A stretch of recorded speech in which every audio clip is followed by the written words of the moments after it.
Hello and welcome back to the channel which discusses all things aviation. Angelo Dube welcoming you back. Today we're in conversation with a pilot from Egypt, Adel Refay.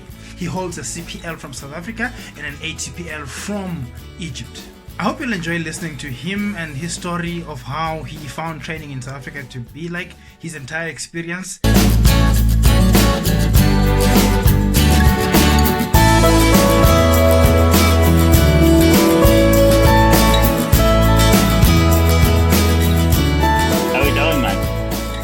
I'm all right.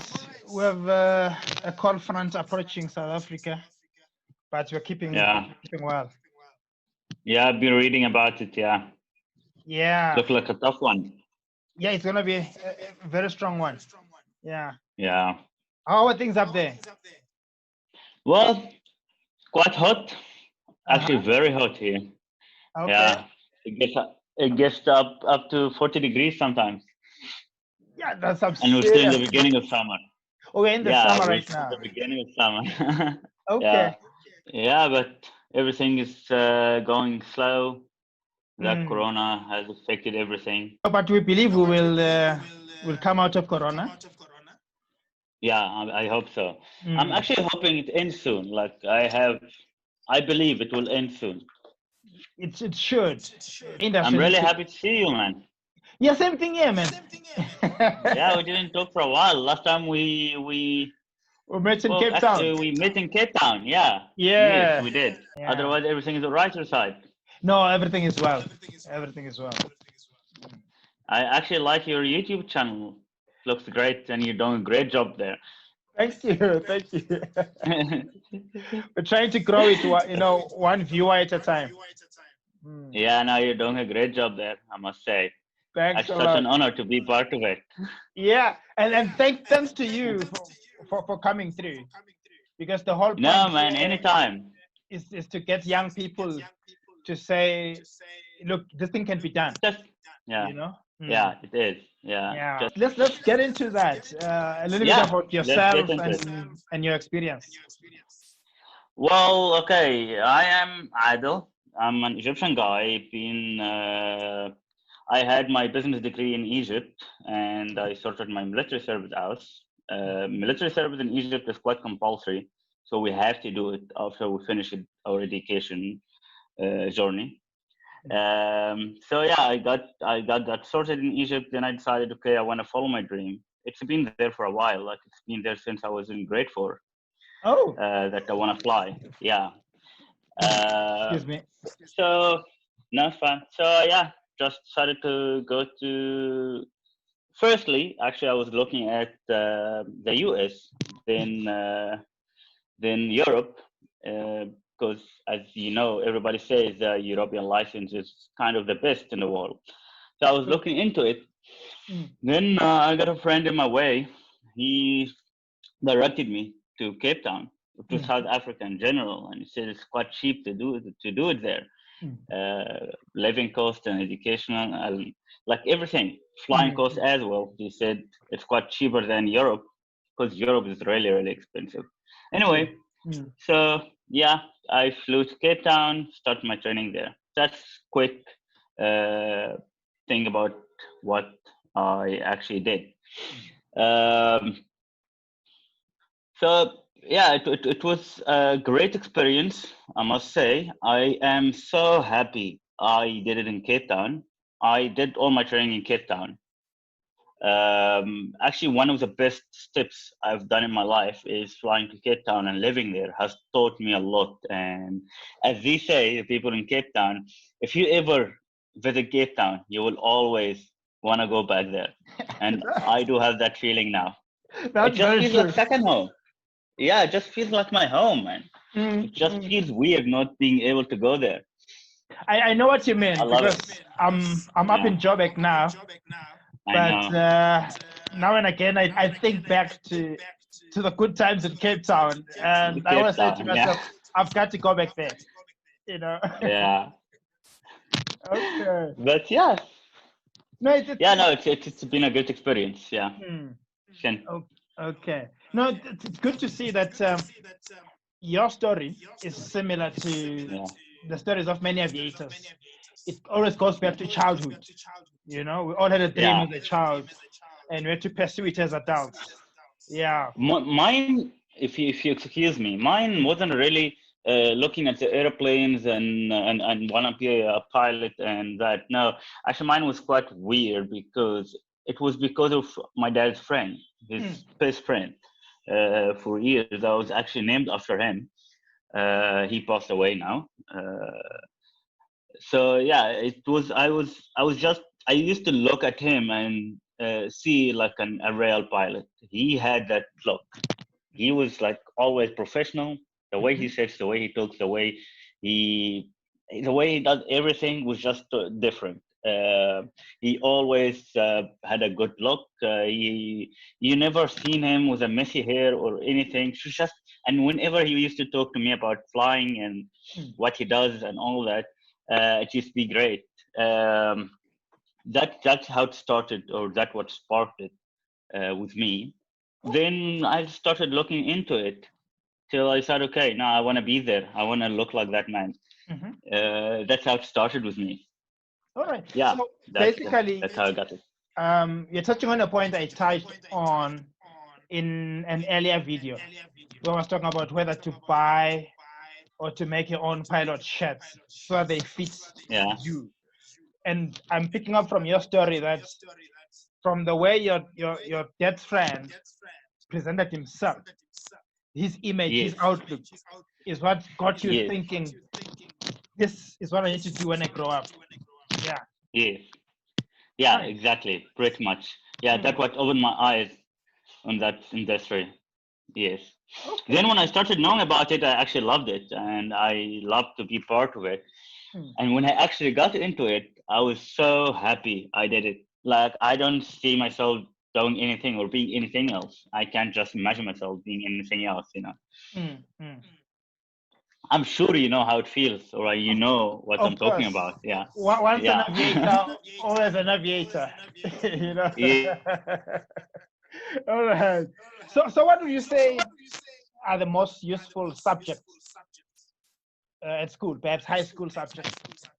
So before we cut off, my question was, what would you say the most useful subjects that helped you? I know that you already have a university degree, perhaps high school subjects and university training as well, that helped you in your journey. Okay, so what I have studied my whole life before I start with the aviation studies had totally nothing to do with being a pilot. I didn't take physics or chemistry or anything or math in school. Only the beginners or the beginning, like just small stuff.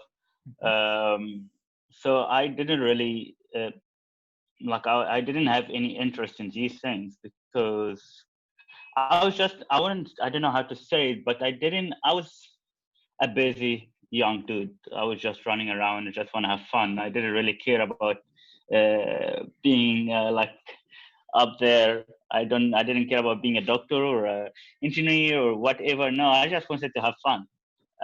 So I usually chose the easy subjects. That's what I thought. So even my university, my degree, I had to go to a private university because my marks wasn't really good enough for the government one. So I didn't have any thing related to aviation or anything that helped me with aviation. Actually, I had it was a pretty tough beginning when I started studying being a pilot. It was really, really tough. Language-wise, I had a huge language barrier. It was really bad. I actually have a bit of a funny story about this point. When I decided, okay, now that's the school I'm going to, and that's where I'm going to. Okay, before I go, I needed to take some English classes.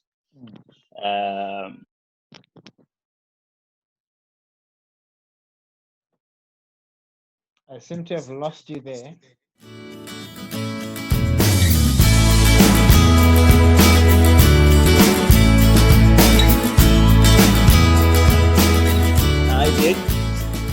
some English classes for 6 months. I thought, okay, now I'm good enough. I'm actually perfect for the purpose I'm going for. And when I get there, it's totally, I was taking my English classes with an American guy in Cairo. When I got there, it's a totally different accent. That was the first thing, but I said, no, it's fine, don't worry. So I get to the school. The first week I got there on a Saturday. We started on a Monday. We had like evening classes. So they said, okay, you're going to start with this group if you want to start from now. So I said, yes, let's just do it. I want to get done soon. So I start with a class, meteorology. That was the first subject I started with. And we had an Afrikaans guy giving us a ground school. So you can imagine like a very rich Afrikaans English accent standing there. Yes, and he's talking for hours every night. And first night I thought maybe it's just me because I don't know anything about the subjects. I don't know about, like, I just don't know anything about aviation yet, you know. So it's me, it's not them. So we take the first night, second night, third night. I was sitting there at the end of in the corner there crying. Promise you, I was crying. I was like, why? What did I get myself into? Why did I come here? What is happening? Am I not, like, I just thought I can't do it. I thought it's me. Well, it's not my thing. Maybe I should just go back home. From the first 3 days, I just had that impression, like, no, maybe I should just go back home because now I'm wasting money and I'm wasting time, and clearly this thing is not for me.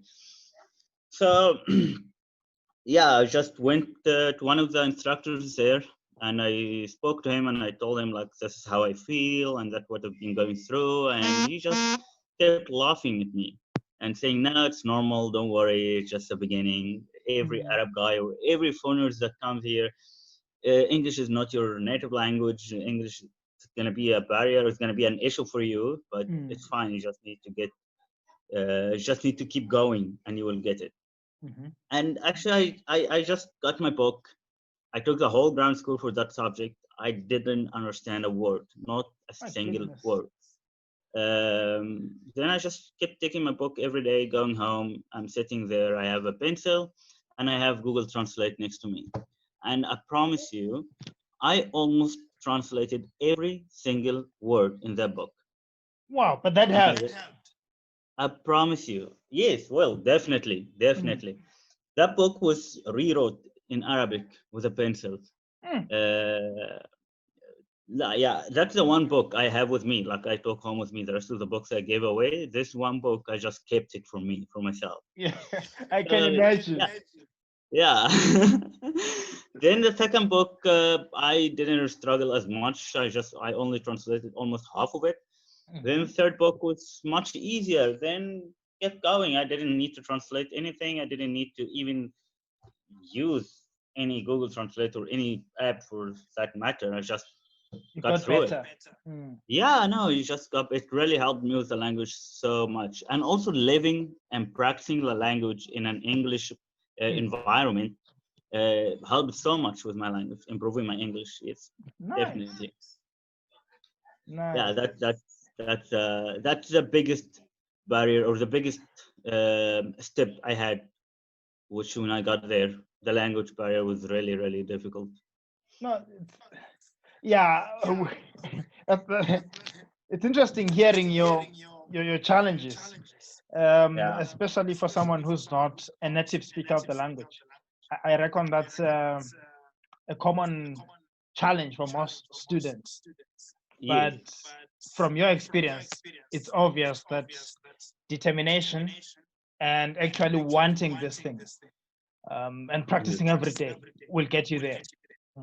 Yes. Yeah. Or studying to be a pilot actually taught me to keep going and never give up, because one day it will get there. You will get there. You will make it. You will have to make it if you keep going. Yeah. Okay. Now let's talk about the hard part, the finances. I know aviation training is very expensive. Exactly. Yeah. we know it starts counting since that propeller starts turning. Just counts on you. Well, I was a lucky guy to have my parents having my back and supporting me and investing in me. Um, I won't say it was the easiest for them, but it was definitely easy for me. They made it easy for me. I didn't really have to go through thinking of how I'm going to do it or how I'm going to get a loan, or they had all that sorted for me. They went and took a loan. Uh, they just sorted all the money story for me, living cost. Even they went through some difficulties to get it done. But yeah, no, they did it. I didn't feel it until I came back. Then they started telling me what they went through I can to get imagine. me to get it done. But it is really very expensive. I could feel it at the end when I got my com exams done and started with my hour building. Uh, then I started feeling the money just flying. Like I would have like 60,000 in my account in a week. It's done. It's over. It's gone. So quick, and you just feel like, wow, it's 60,000, and I don't have a cent out of them. In 1 week. Yeah, yeah, it But is I tough. guess Yeah, the fact that you were doing coastal flights, you know, yeah, did something to lift up your spirits in a exactly. way. Yeah, Yeah. yeah, it Um, did. all right. Now, what would you say were your highlights in your entire training Uh, experience? well, I would say every first thing of my journey. Like for example, the day I was getting on a plane out of Cairo to Cape Town, that was also a weird or like a strange feeling. I had like a very exciting and happy feeling. Same time I was scared. You know, I'm not going to visit a country and come back. No, I'm going to stay there. I'm studying there, and it just was like a totally different thing. You know, that was the first thing. Then my first flight in Cape Town, that was most of guys feel sick when they go flying. I didn't feel any sick. I was just scared. It was quite windy, it was rainy, it was stormy in Cape Town that Typical day. Cape Town weather. Yes, exactly. And it was in August. And August is kind of quite like rough weather-wise. So we went flying with that one guy. Uh, yeah, that's a one flight I'll never forget because I didn't know how the aircraft works. I just wanted to be a pilot, but I didn't know how it works. I didn't know anything. I didn't know about uh, throttle or mixture or I just didn't know. That was the first time somebody introduces me to an aircraft. So I thought it's just like a car, and that's how you just drive an airplane. Uh, so yeah, then that flight, my first solo, wow, that was a great feeling. I didn't know I'm going solo, as most of the guys, most of whoever goes solo, he doesn't really know. You just pick Exactly. him and say, okay, well, you're ready. You Yep. need to go solo now. Yeah, that was a great feeling as well. The day I got my PPL, I I was really proud of myself that day. A huge Not just me, achievement, I must say. Yeah. and that's the first actual achievement you Yes. feel in your hand. Like you have the license or you have the application for your Yeah. license, and you are officially A a pilot. pilot. Yeah, that was the one also. Then starting to do some cross country on my own. Um, I will never forget a flight I did. That was the scariest and the most flight I've learned from, which was a flight from Krugersdorp. It's an airfield up there in Joburg. I'm sure you know about it. It's a small runway, small airfield, and I went to ferry a 140, Cherokee 140, from Krugersdorp back to Cape Town. Having Cherokee 140 is a 100 horsepower aircraft. up there in Johannesburg with elevation of 5,500 feet. Yep. First altitude is high, like really high. Yeah. It was like just afternoon, like 1 in the afternoon or something like that. Okay. It was very hot. It was in the summer. I think we had a 9,000 density altitude, and I still decided to take off. It was me and a friend of mine. Then we said, okay, now we're doing it. We had half tanks because we were flying from Krugersdorp, like a short flight, Krugersdorp to anything. Yeah. Then we spending the night there and flying to Cape Town the next day. So yeah, we try and take off. So that that runway ends with a hill. So it's like a down around under like a valley front of at the end of the runway. Yes. Oh yes. Yeah, so we full power and we're running on the runway, and that thing doesn't want to take off. Like just doesn't want to take off. And I wasn't the one taking off, the one next to me, my friend was taking off. So we said, okay, each one will do a leg. Yeah. And that was his leg. The first takeoff was his leg. He was quite experienced more than me, and he knows that, and like he knows more than me. And the aircraft just came out of a service, and he wanted to check, So I said, okay, fine, you do the first leg. And we're running on the runway, and that thing just the end of the runway coming there, just coming, and the aircraft doesn't even want to lift the nose wheel, nothing. And all of a sudden, we're just thinking there in that valley, like we're just thinking, I promise you, we were like looking for a way to avoid the houses or avoid the trees in front of us. Yes, I promise you that the valley has like trees on top of the valley, or like at the end of that valley. So we need to get away somehow between these trees. And just slowly we started like circling the valley, climbing till we got a little bit above the trees, and we just went to like in our route, and we started gaining some height. That was a flight all the way from the first point to the last point in Cape Town International. Yeah. It was really a lot of lessons, and I really learned a lot from that flight. You know what I'm picking up from your experience is that it seems like we all go through a practical lesson on density altitude. It happened to me once with a colleague.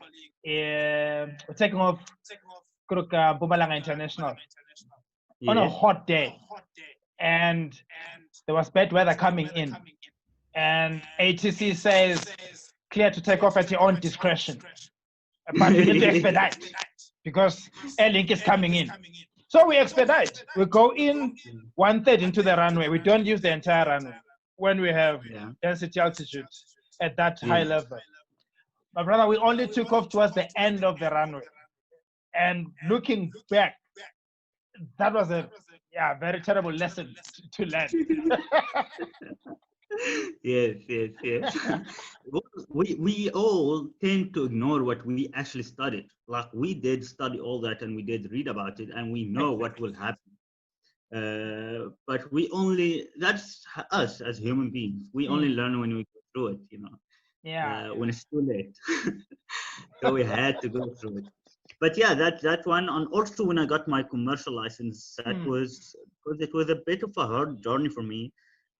Studying, I self-studied all the com exams. That was also a bit of a trick. It just took me a bit long. I didn't have like people around me telling me how to do it, or like people in the same same phase as me, we're helping each other and showing each other and all that. No, I was totally on my own, doing it on my own. So it was a bit tricky. Took me quite a while.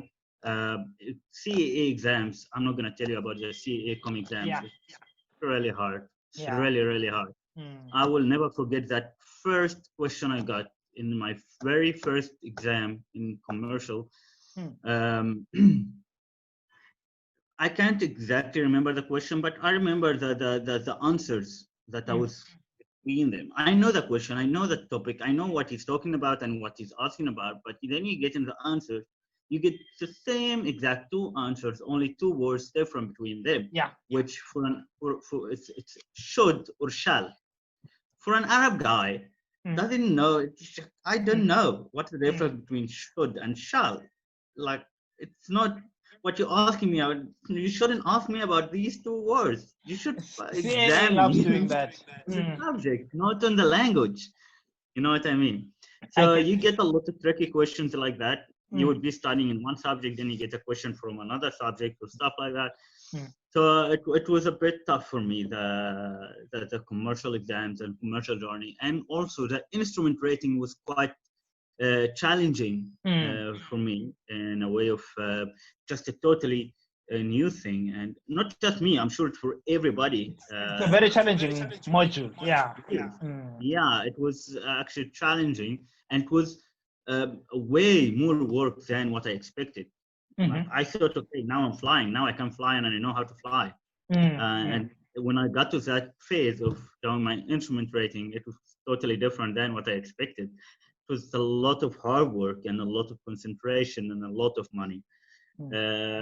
Yeah, and I got through it. Then I got my com. I was so happy. The day I did my test. Actually, I flew to Egypt.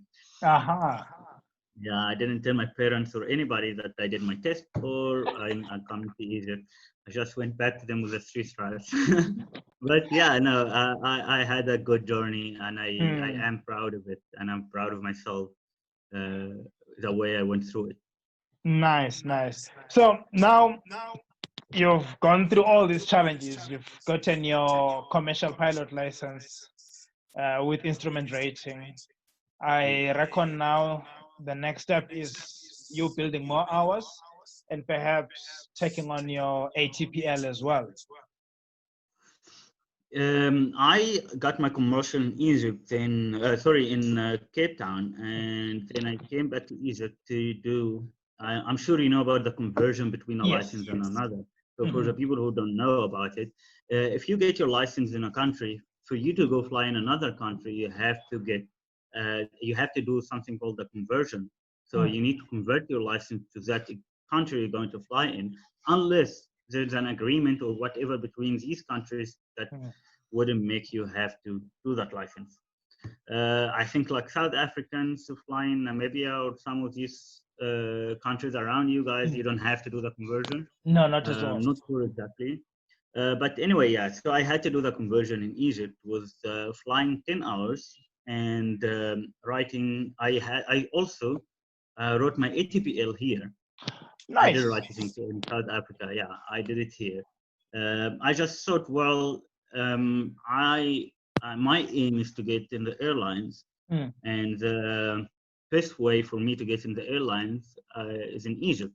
Being an Egyptian, and Egypt, most of airlines in Egypt hire like low experienced pilots, with a frozen ATPL. Yeah, but citizens, not any. No, they don't really hire foreigners here. Yeah. So I was concentrating on Egypt, actually, to be honest. Okay. So I came back here. I thought, well, I'll write the ATP here instead of wasting my time and my money there in South Africa and writing it there. So I got my ATP here. I did the conversion here, and then Corona just hit me. I didn't have a chance to do anything. Yeah. Like I literally just finished, and 3 weeks later, Corona started. Yeah. Closed down everything. Yeah. But yeah, we'll wait for Corona to pass. In the meantime, we just have to keep ourselves busy and keep current in any way we can, because the industry will open up again.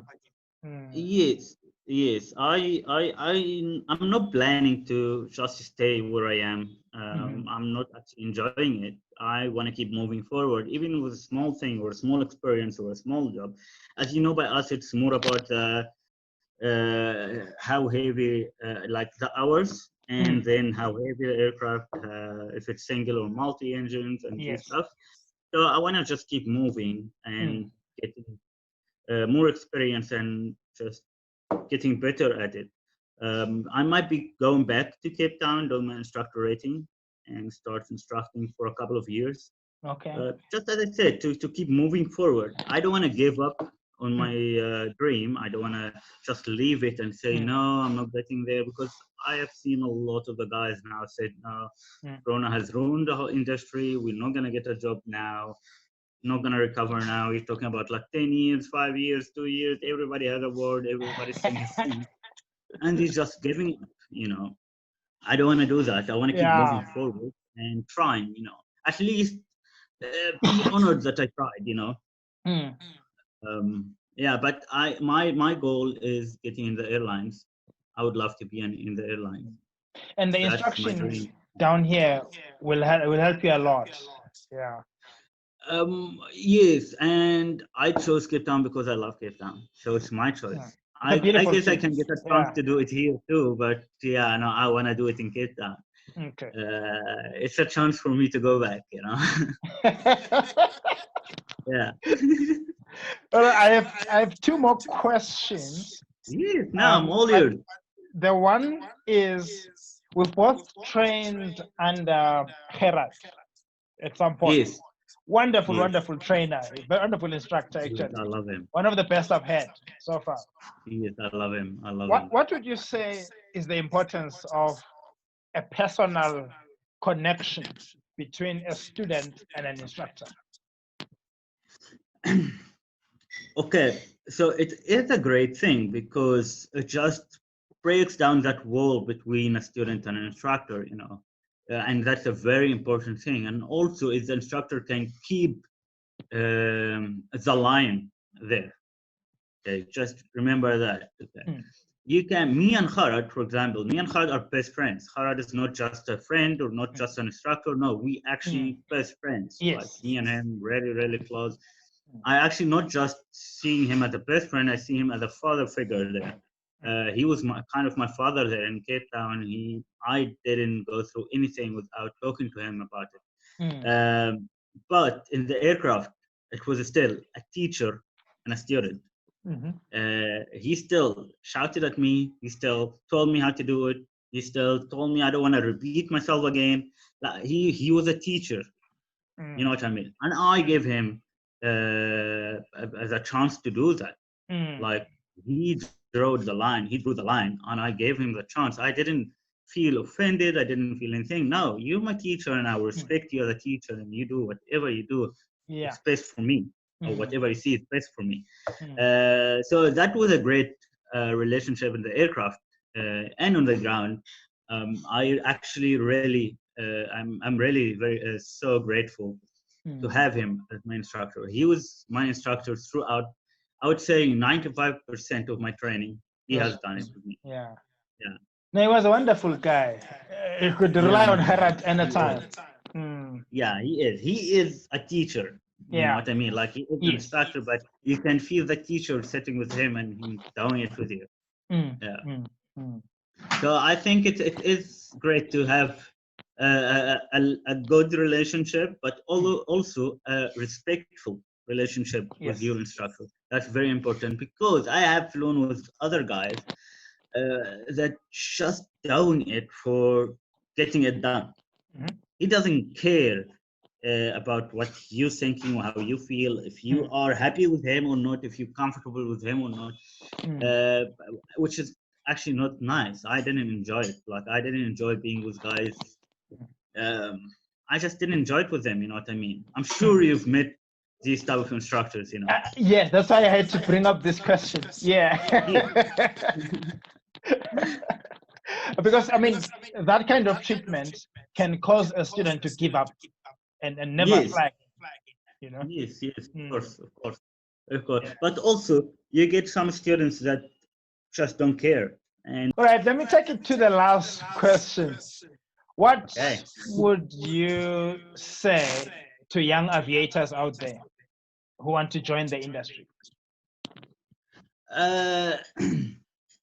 Know that you're going to work hard, and that's the only way of getting it done. Otherwise, you're not really gonna do it. You're not gonna make it. Aviation is a very, very wonderful, happy thing to do. I must say the happiest time of my life is the time I was flying. I didn't think I would be as happy when I got in that industry, but I also didn't expect I would have to work hard, or I would have to work that hard to get to where I am now. I thought it's just going to be the same as whatever I told you. I was studying for years. I got my degree before I go there, and still it was so much harder than what I had to do in Egypt before I go there. So you need to know it's not difficult. That's what I keep telling everybody. It's not difficult at all. Whatever you study, it's gonna get easier the more you study and the more you know it. So it's not difficult. It's just a lot of hard work. Um, don't be scared to do it. Industry will come back. Everybody travels. Corona has affected it. It's gonna be temporary. Just do it if you want to do it. And yeah, that's it. I actually can't say anything other than it is the most beautiful industry you can get yourself into. Mm. Mm. Thank you so much, Adel, for coming through and for talking to us. Thank you so much. I'm so happy you had me, and I'm so proud of it. I'm so proud of you, man. I'll let you know when this episode goes online, and hopefully, thanks, once you're in the airlines in the future, please let's do another one. One more thing I want to talk about, though. When I was busy with getting my PPL done, I met you that time in Santa Cruz. Yes. I was so scared of the commercial. I was so scared of the amount of studies I've heard I'm going to go through. Yeah. The one person that helped me and showed me and explained to me what is going to happen, that time you had 4 exams done already. It was you. You're the only one guided me that time, the only one I had that knew how to do it and just told me how to do it. So yeah, no, I give you that credit. I give you that credit. You really helped me so much, and you showed me the way to get it done. Thanks, man. No, much appreciated. Thanks a lot, dude. Thanks a lot. Yeah, just please do let me know when you get that episode online. Yes. And I keep following you anyway, so I will know. And Lovely. Keep going, and I'm always here for whatever help, whatever support you need. I'm here and I have your back. I appreciate. Thanks, my friend. Thank a lot. Cheers. Bye. Can you believe that we've come to the end of a very exciting conversation with Adel from Egypt? He trained in South Africa, got his PPL and CPL there. He also went on to do his theory exams on the ATPL in Egypt. So today he holds a CPL and a frozen ATPL. I hope this has been an inspiring expose for young aviators who are intent on joining this industry. I hope they learned a lot from what Adel had to share here today. Do click the like button below, and do not forget to subscribe. It's the only way we can grow this channel and be able to reach out to even more youngsters out there who are intent on joining the world of aviation.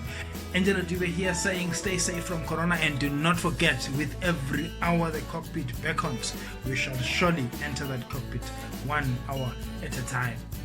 Cheers.